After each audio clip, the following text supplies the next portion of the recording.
Since their birth 5 years ago, Channel 4 has been following the lives of 6 extraordinary children. All 6 were born with a disability. Zoe's always known that she's different from other children. She knows she's special. She's a little fighter. It's just an odd feeling knowing that you're almost certainly going to outlive your own son. It makes you do things now rather than later.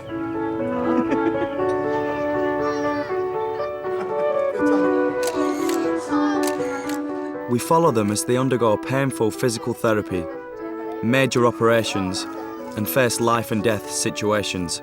My ambitions for her are going to be different to what they are the other 3. Shelby won't go out and get married and get a job. I've always thought, no, I can just see her fighting right to the last minute. Whatever card I'm dealt, just carry on. Emily will tell anybody that listens that she's got spina bifida. Oh, she thinks it's marvellous. We're also there as they learn to walk and talk, find their place in their families, start school and make friends.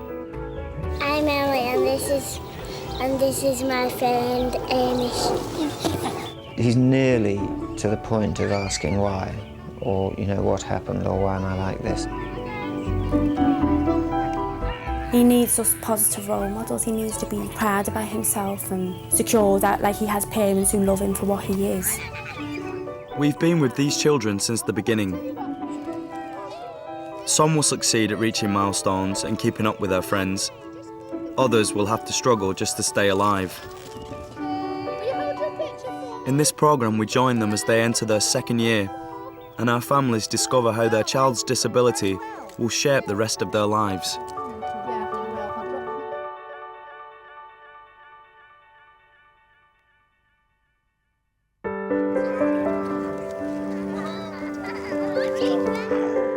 Are you being a tiger, William? You're scary. Can you do a big roar? You do a big roar. William Davis is being scanned before he has a major brain operation. Thanks. Surgeons are going to remove the majority of his right frontal lobe. William suffers from severe epileptic fits caused by lesions on his brain. Medication has failed to bring the fits under control. Surgery is now his only option.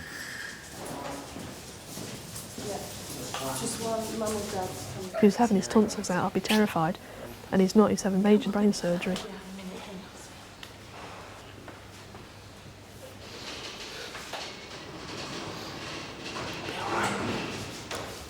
You'll be all right. We'll take good care of him. All right, try not to worry. For the first 4 months of his life, William appeared to be perfectly healthy. Then he started to have epileptic fits. Tests revealed white patches on his skin and lesions on his brain, indicating the genetic condition tuberous sclerosis, or TS. TS can be extremely mild, or lead to autism and severe learning difficulties.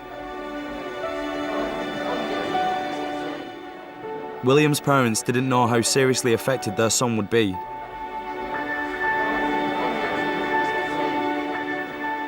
But his condition has been deteriorating. A lot of his fits have been shown to come, he's fitting again, have been shown to come from a lesion.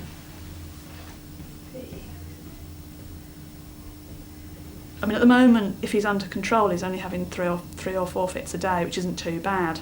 But obviously, every time he gets ill, if he goes up into the 20s and even 30s, his record is 42 in 12 hours. So maybe surgery would be the best option, although it's obviously quite a major option to undertake. 13. Go. 14. Go.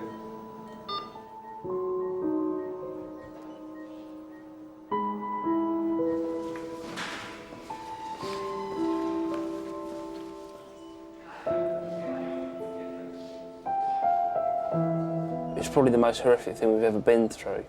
You know, handing him over to the surgeon to take a third of his brain out. I don't think the corridors are going to be long enough to pace.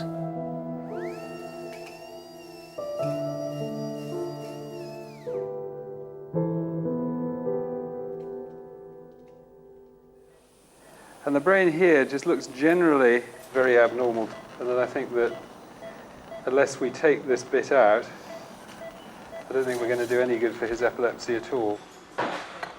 We ended up in Hamleys. We bought him a teddy bear and baseball cap, which would cover his scar as soon as it wasn't so sore that he couldn't wear it. After an 8-hour wait, Paula and Nick are reunited with their son. It will take several months before they know if the operation has been successful.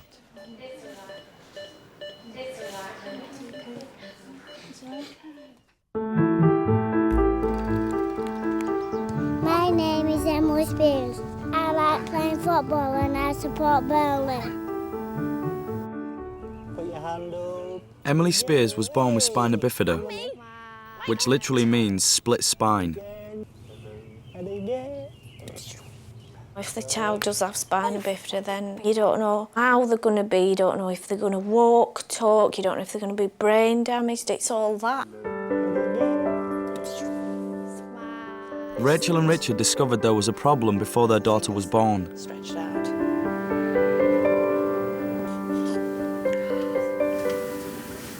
I'm fine. When Emily was just a few hours old, she was taken from Rachel's side for an operation to close the lesion on her spine.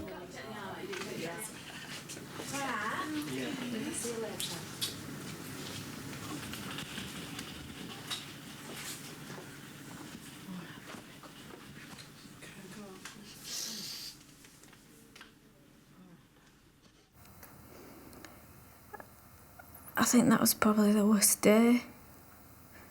Taking her away.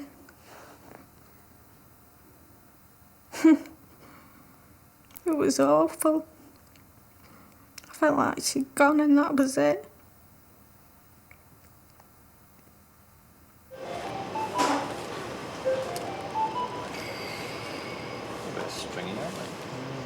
Now, little Emily, over you go. There were no guarantees that Emily would ever be able to walk.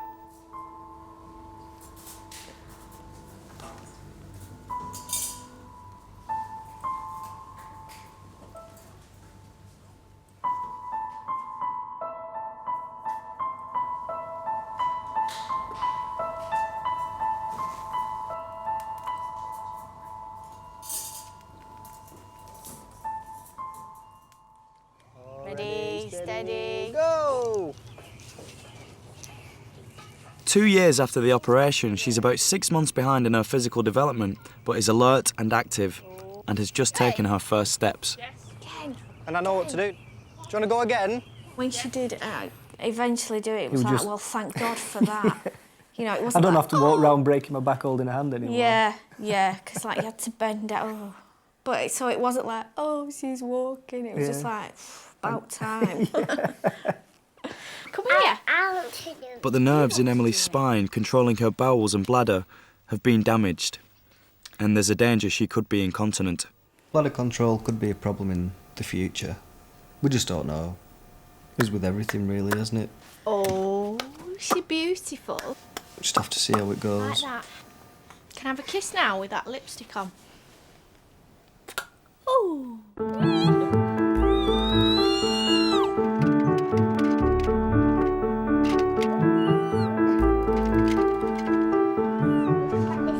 It's the third week of the summer holidays. Vicki Pate's a single mother trying to keep her 4 children occupied. Her youngest daughter, Shelby, was born with a rare chromosome disorder and is dangerously ill. In. Reese is old enough to go to the shops. In. I didn't go to the shops. Stay there, Reese. Stay there. I said when she was born, it's not the fact she's got the trisomy. I mean, you can accept that as, you know, it's the thought of the fear of her dying more than anything. From the day Shelby was born, Vicky's fought to keep her alive. Many children with her condition don't make it past their first birthday.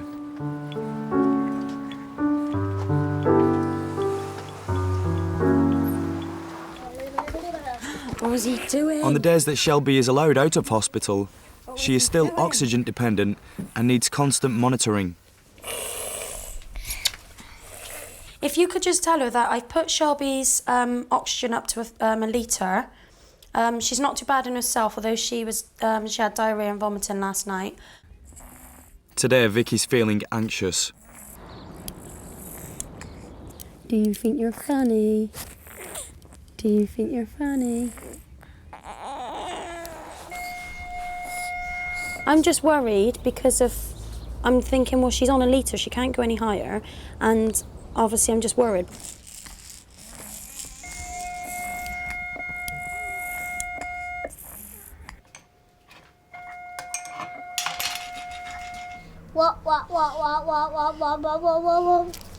What? Connor, he seems to blame me and Shelby because he said a few times, I hate Shelby, I wish you want, I don't want her as my sister. As far as he's concerned, everything is Shelby this, Shelby that, if we're going to do something, so like, hang on a minute, I've just got to do this with Shelby, or just got to feed Shelby. Mom! Shut! Wait a minute. Where's Amy? Gone home. Mom! I'm on the phone, Connor. I'm just worrying. I don't want to have to bring her back, but her sats now are 97, which is quite good. But then earlier they'd gone down to 83 on a good trace. It was Connor, he whacked me. Yeah. Will you stop fighting? I don't want to bring her in anyway. Hang on. If you're going to fight, go and do it outside away from Shelby. Shelby's breathing deteriorates and her oxygen levels drop dangerously low. The hospital tells Vicki to bring her back in. Connor, go and find Reese, please. Quickly. Courtney, quick, come and get your shoes on, please, and some clean pants, quickly. Vicki's been on her own since her husband left soon after Shelby was born. Away, slippers, just go and get some clean pants on. Find Reese. I don't want to.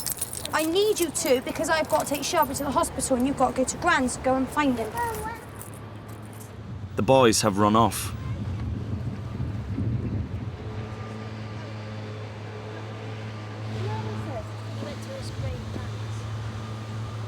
Right, thank you.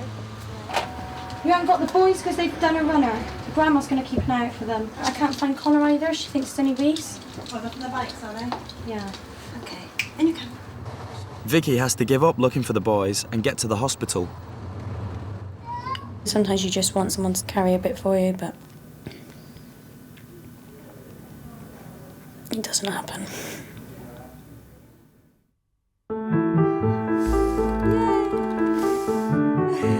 Well done,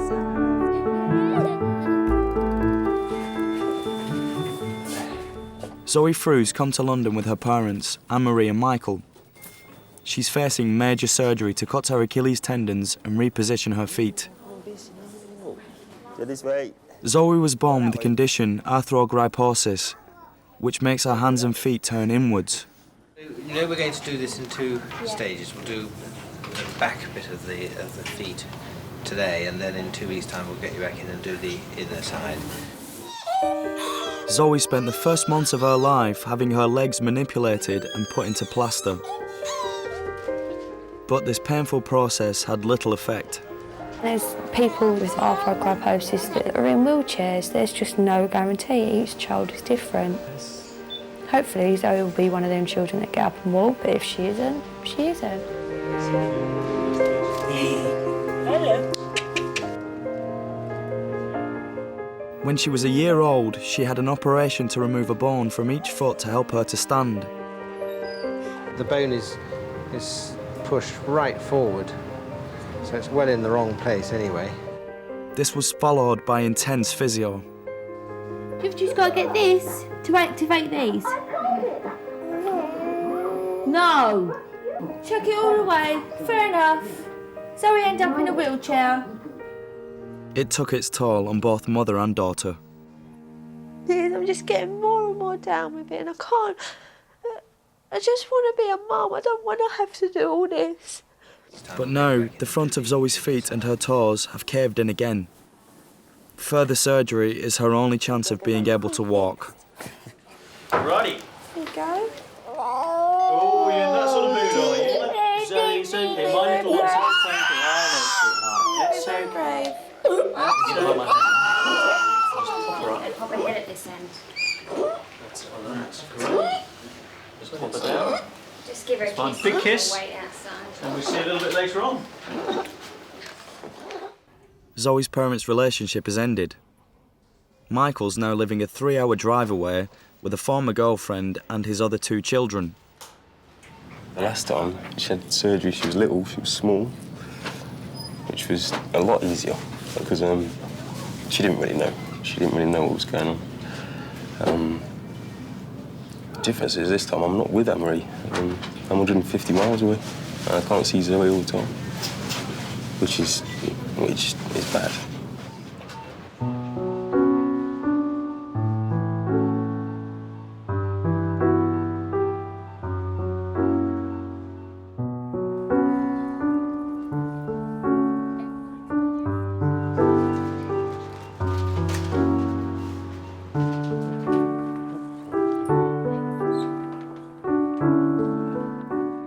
When Zoe comes round from her operation, all she wants is her dad.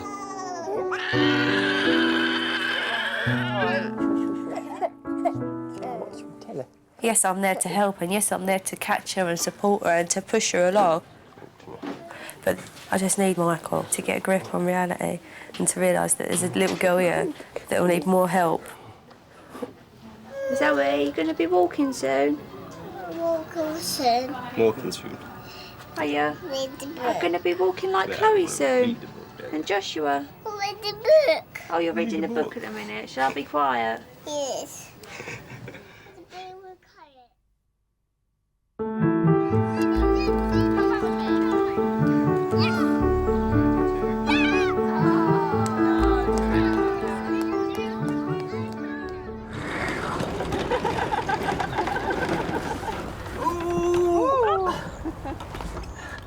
Hamish McLean is enjoying an afternoon in his granny's garden. Good boy, don't you touch those. Hamish was born with achondroplasia, a condition commonly known as dwarfism. I'll chase you. Ready? His parents, Alistair and Claire, found out late in the pregnancy. All the data suggests that his final height is likely to be between 48 and 52 inches. 4 foot. So 4'2", 4'4", which is shortish. Really? You won't be able to reach the dirty magazines on the top shelf. I baptize you in the name of the Father and of the Son. The physical differences were harder to notice when Hamish was a baby. His arms and legs were slightly shorter than average, and he was fitted with a brace to support the curve in his spine. Will he be able to get to the stage where he will sit on his own like that? Yes. Free? Yes. Yeah. Yes. The brace has strengthened his muscles and helped him to walk, but his short limbs and restricted height are becoming more obvious now Hamish has grown older. Stand up. On here. That's it. I've struggled with what to call them. Achondroplasia, restricted growth, dwarf. It's an easy way to explain it to somebody saying he's going to be a dwarf because people feel they understand that. Race, race, race. Race, race. I'm very sorry for them both, because you always hope your baby's going to be the most beautiful baby in the world, don't you? We were all upset. I mean, you know, obviously everybody would be, because you know, it's going to be hard for him all through his life, isn't it, really? He's better than a lot of them, but having said that, it's you know, we'd have preferred him not to be disabled. I hope he will make up for it in intelligence or something else. Most people have to wait 30 years before they realise their son's not going to be an international rugby player, but you know now. We probably know that he's probably not going to be. Well, I'll be able to sail a boat. No reason why I shouldn't sail a boat, is there? And he's just as likely to be exceptional as any other child. Yes. But he'll just be in slightly more restricted fields. Oh, I kind of love him. He is our boy and we're proud of him, and we wouldn't change him. We're very happy.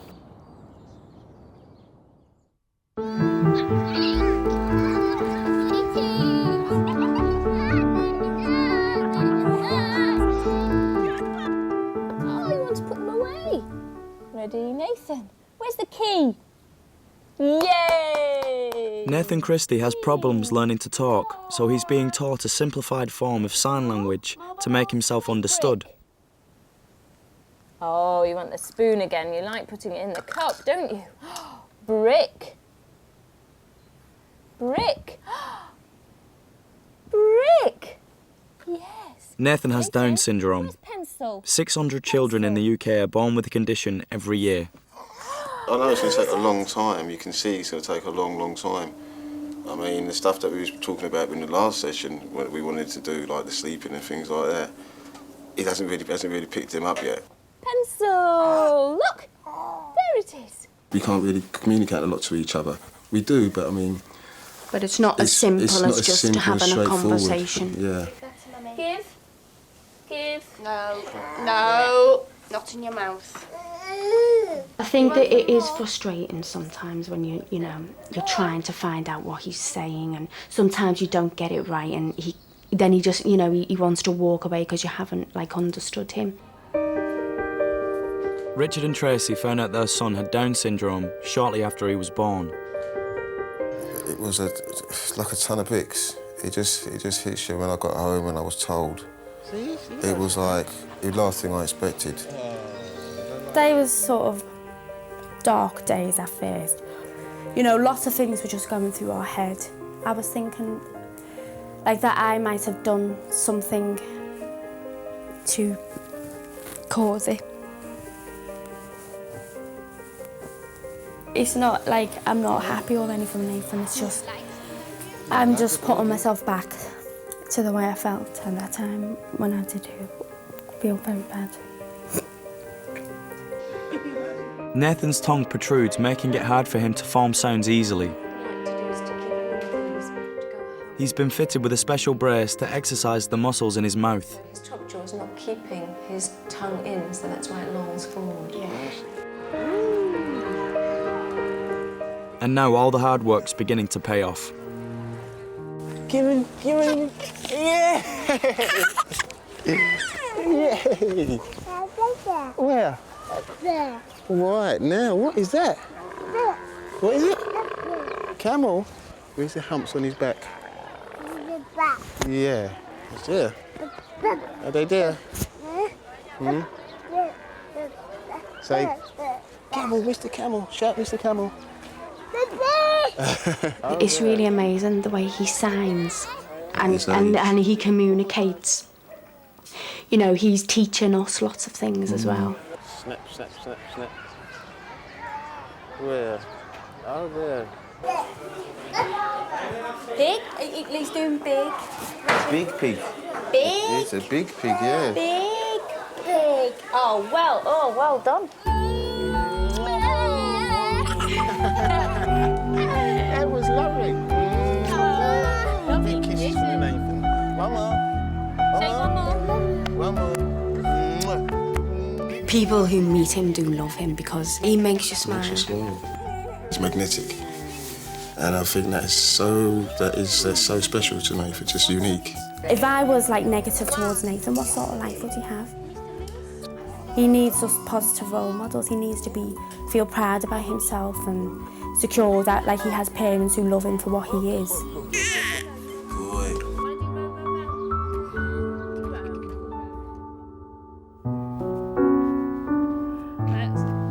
No, thank you.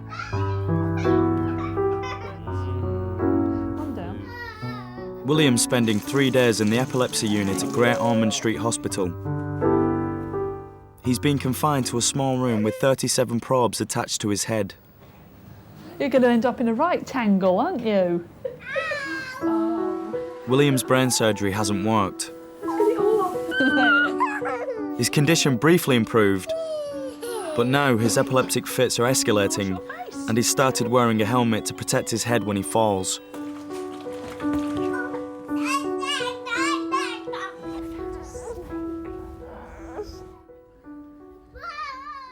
Doctors want an exact record of William's seizures so they can see if removing even more of his brain would help. Last one. Last one. Well done. Boy, Should we wash then your dispose face? of this lot.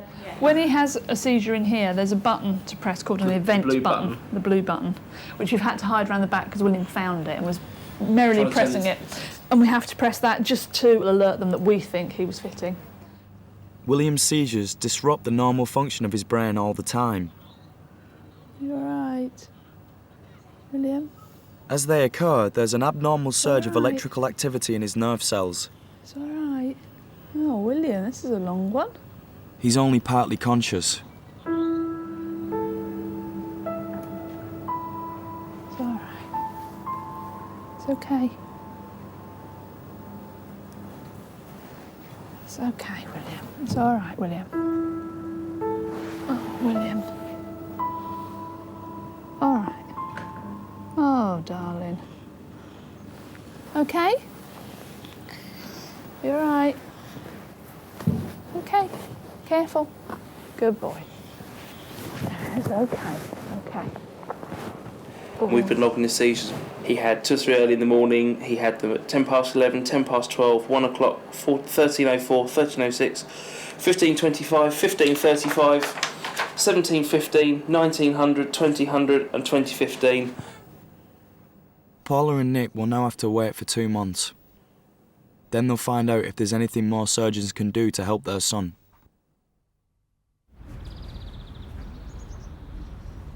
Shelby's in hospital again, but from the day she was born, there's been something her mum's been determined to do for her. When Charlie died, I hadn't ever had him dedicated or anything. That was my one regret. So I thought with Shelby, it was like a time bomb. So I thought, well, I'd get her dedicated.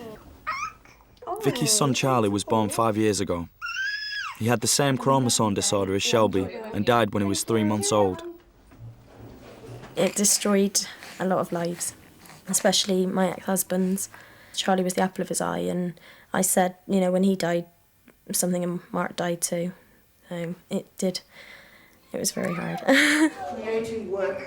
I still blame myself now. I mean, I blame myself for Charlie dying, although I know it's not my fault, but it's, I suppose, because I'm the carrier, it makes me think, well, you know, I mean, sometimes I sort of feel selfish that I've had any more, but then I've had 2 healthy children since Charlie, so I wouldn't have them.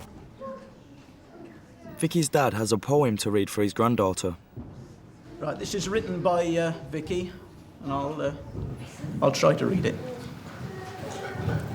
And if she can't walk and talk, I pray that this will be accepted by all, and the love she has to give will be returned without ignorance.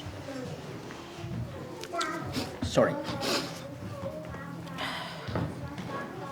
If this child could talk, I'm sure she'd tell you that I will always have my illness.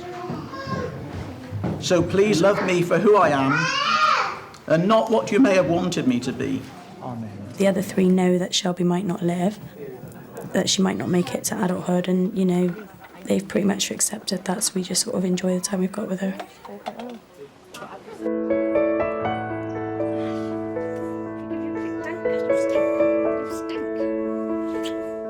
For 2 years, Vicky's looked after all 4 children on her own. Good girl! But life's easier since she's met her new boyfriend, Nick. The one fear I did have was of him walking out and not being able to cope with it all, which is understandable in a way. But I wasn't worried about him meeting Shelby and thinking, oh, you know, what the hell's that? Or, you know, it sounds horrible, but being frightened by the tubes, which a lot of people are. He's really confident with Shelby, and he does her drugs, her feeds. It's been like he's always been around.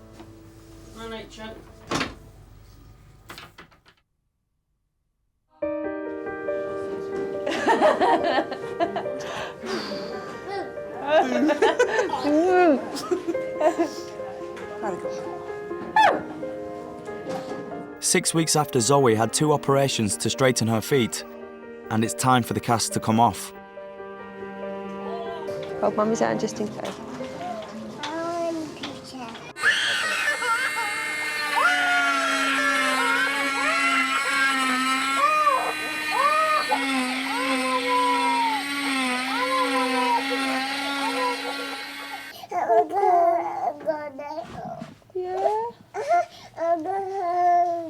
Yeah, go home in a little while. And there's good news. We might just leave them off then. Shall we leave them off for you? Do you want no plasters? Can I have a little look then? That one's brilliant. You've done an excellent job. Nice, isn't it? And I think I'm happy not to put her back in plaster today. Bye-bye. Very good. OK, bye-bye. See you again. Sometime. Anne-Marie and Zoe are still living on their own. What do you mean, how do I feel, Michael? Do you know what I mean? But like, yeah, whatever. I'm not going to stop you from having her, okay? You've got what you want. Mummy. What's up, puppy? You want to say hello to your daddy? Hello. Hello. We show. Say love you. Say Daddy, Daddy. Bye-bye. Daddy, yeah. Bye.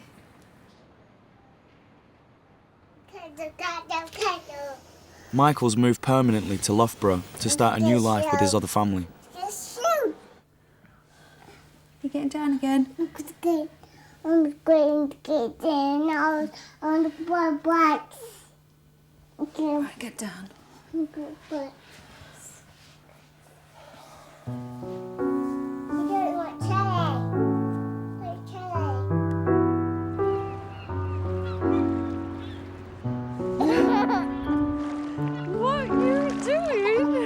When you have a child with someone, you tend to think that you're going to be with them together, and obviously that just isn't meant to be.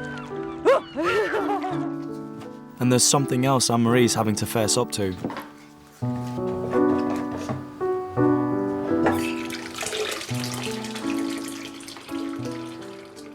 It's not a crying matter really, because I'm quite happy about it, but I've fallen pregnant again, and yes, it is Michael's, and yes, I am happy about it. It's just brought back so much of like what I'm missing.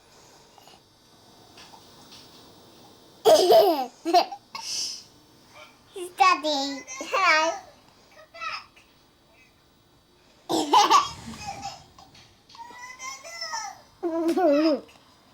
I am angry. Of course I'm angry. My little family's been ripped apart. Daddy. Yeah. So bye-bye. Say bye-bye, Daddy. Bye-bye, Daddy. See you another day.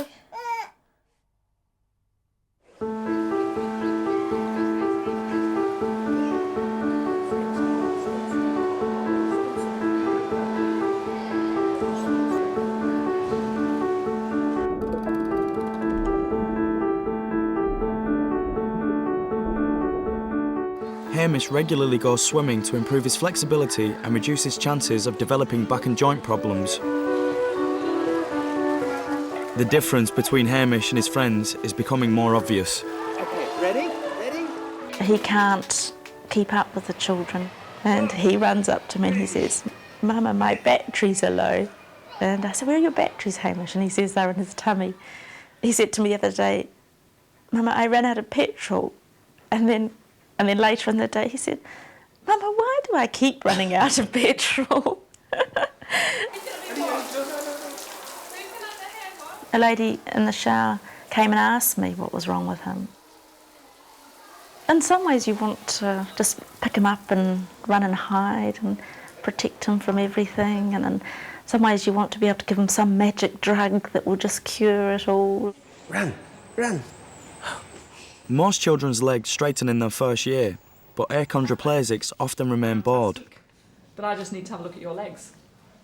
This can be corrected surgically to help minimise hip and knee problems. Have you got wobbly knees? If this is necessary for Hamish, then Alistair and Claire could decide to have his legs lengthened at the same time. He said to me for the first time, about 3 weeks ago, "I short, Mama." And I said, "Yes, you're short like me," Hamish. And tried to just not make a big issue of it. I do it because it is technically possible, and I think that life isn't fair and that life is somewhat easier for some people if they're taller. All I do is break your bone. The body thinks it heals, and as it's healing, I pull it apart. And the body thinks, "Oh, that's very funny. I thought I'd essentially mended that gap. I'd better do a bit more." Okay, I'll do a bit more. Hamish's legs would be fixed in a metal frame. After breaking his bones, the bone tissue would be pulled apart, 1 millimetre a day. Some of the leg lengthening operations have given people up to 12 inches. It's not something to be gone into lightly. We have to talk to other people who've had these operations. If your height can be changed from 4 foot to 4'8" or whatever, or maybe more in 5 or 6 years' time, who knows, then I think that's a huge thing.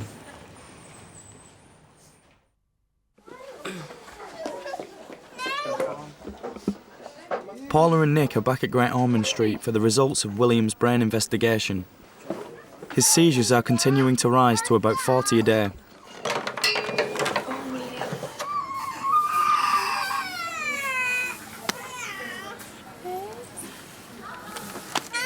He is also increasingly hyperactive because of the abnormal brain activity caused by his tumours.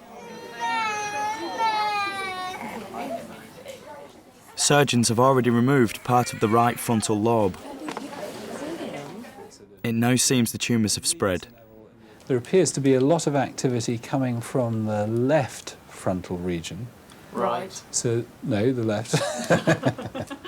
So from the other side, basically. Yeah. So basically, has he got the tumours in most regions of his brain now? Certainly they're very, very widespread. More on the right than the left, and in both parietal regions. And then as we come back to the back of the brain, the occipital region, then he's got areas of abnormality on both sides, in both temporal lobes. Well, the real question, of course, is whether or not there's anything that we think that we can do to help from a surgical point of view. I don't think that at this stage I could recommend a further area of brain that we could remove.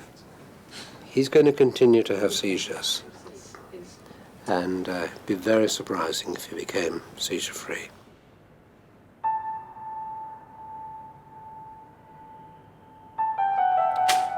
As a group, people with severe epilepsy do have a shorter lifespan. As an individual, it's very difficult to predict. You always put a lot of faith in medical science, but there's nothing much else they can do. The odds are just stacked against they him. are.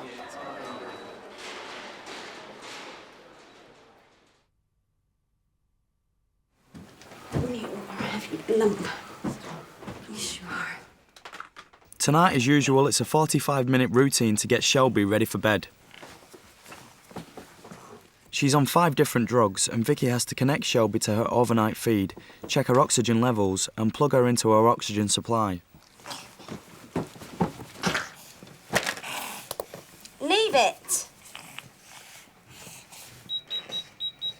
You know, once the routine's over of doing everything you've got to do, you sort of walk out the room and you're like...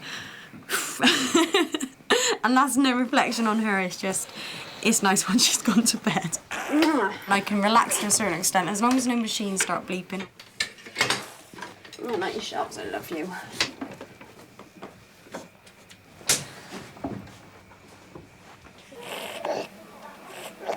Even when Shelby's asleep, her breathing has to be constantly monitored. What is those 3 letters? What word does it make? Right. Reese is probably closest to Shelby. He does get really worried if she's ill. Well done. She was crying one day and he said to me in the car, "She's not going to fit, is she?" And he looked round and he went, "Don't worry, Mum, she's not fit and she's all right, and she's not blue." I said, "No, she's just having a whinge." And he was like, "Oh, that's all right, she did scare me then." Well done.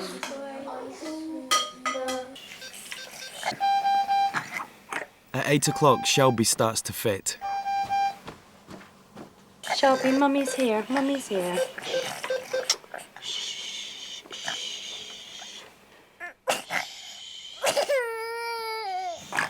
Ambulance, please. Immediately, Shelby's oxygen levels start to plummet. I've got a daughter who's oxygen dependent and she's fitting. It's been going on for 7 minutes. The nearest hospital is 20 minutes away. Yeah. Shelby's now been fitting for 15 minutes. What was that? Yeah, she's alright breathing, yeah. The ambulance is on its way. I'm just scared about Shelby. It's really scary. Because I really like Shelby.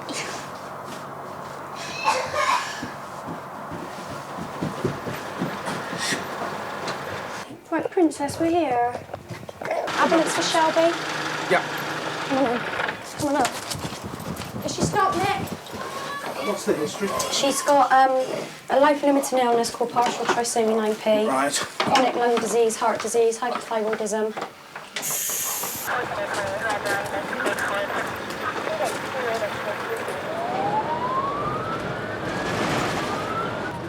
The paramedics have the anticonvulsant diazepam on board, but they can't give it to Shelby. Diazepam is a sedative which can slow down breathing. It's too dangerous to use it on Shelby as her oxygen levels are already critically low.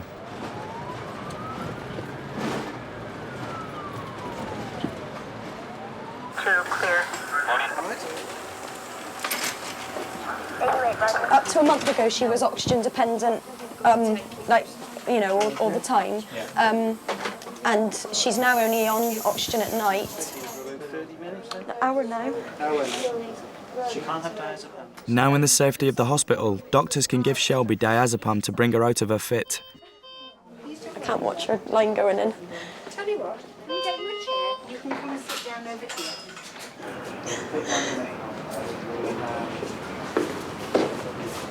The diazepam isn't working.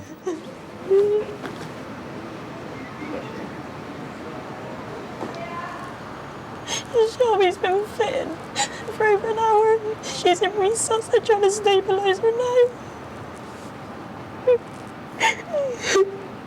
I've just got this horrible feeling, Jason.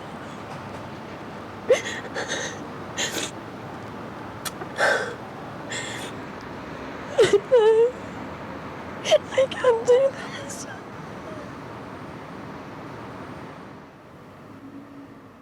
Shelby's critically ill in hospital. She's been fitting for over an hour and doctors are fighting to stabilise her breathing. Her brothers and sisters have come to the hospital to be with their mum. I got a blooming stinking cold. Is my makeup smudged? Yeah. Where were you crying? Doctors have had to resort to a general anaesthetic which works like an anticonvulsant and put Shelby on a ventilator.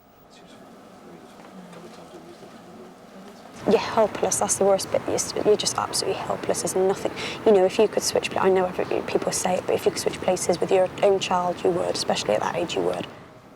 Eventually, Shelby's condition stabilises.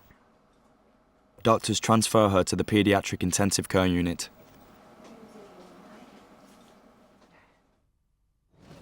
Peter, you can jump out. You can stroke him and he tries to jump out. There's another addition to Emily's family. Her baby brother Jacob was born without any complications. I'm glad I've experienced having, you know, a child without disability or anything, because it was such an awful time with Emily. When I was pregnant with Emily, I never imagined that we'd be like we are now. I had visions of having a more physically disabled child. Because we have been very lucky. I mean, from being 5 weeks old to 3 years old. No problem. No, there's been absolutely nothing. She can walk, she can talk, she can never stop talking.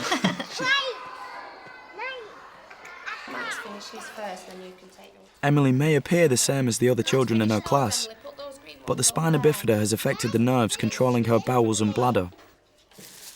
Unlike everyone else, she's still wearing nappies. She does know there's something wrong because she says, oh, yeah, I can't wee like so-and-so. As Emily gets older, there's a danger her kidneys could become damaged. Her parents will soon have to decide which operation she should have, an external bag fitted for urine or a bladder enlargement. Means taking part of a bowel, wrapping it round the bladder and using that to enlarge it, so it's a really risky op. Emily's been in hospital 3 times already. Once as a newborn baby to close the lesion on her spine, and again more recently for tests on her bladder. Her parents are trying to prepare her for the fact that she will face another operation. She don't forget, and she worries. She'd wake up in the middle of the night, crying about it, wouldn't she? Yeah. I don't want to go to hospital. Yeah, and she'd have really disturbed sleep, and you could hear her, like saying about, oh, I don't want to go to hospital, and in her sleep. She'll be thinking, why the hell are you doing this to me, Mummy?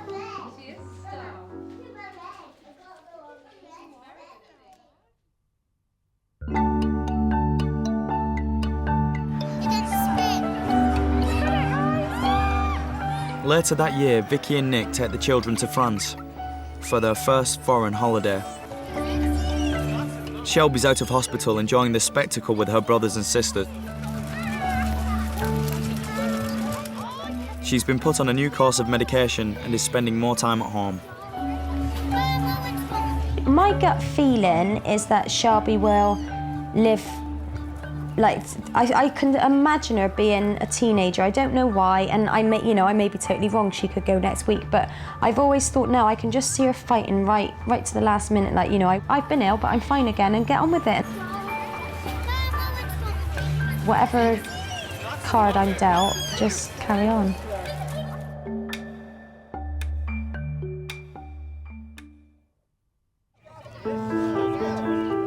Next week, we follow our 6 children as they reach their 4th birthdays and start dealing with life outside their families. Right, remember to move your arms. Come on. Zoe has to go through more painful physio in the hope of finally being able to walk. This is a shoe. Big shoe. 4 sizes too big shoe. As William's behaviour deteriorates, his parents struggle to control it.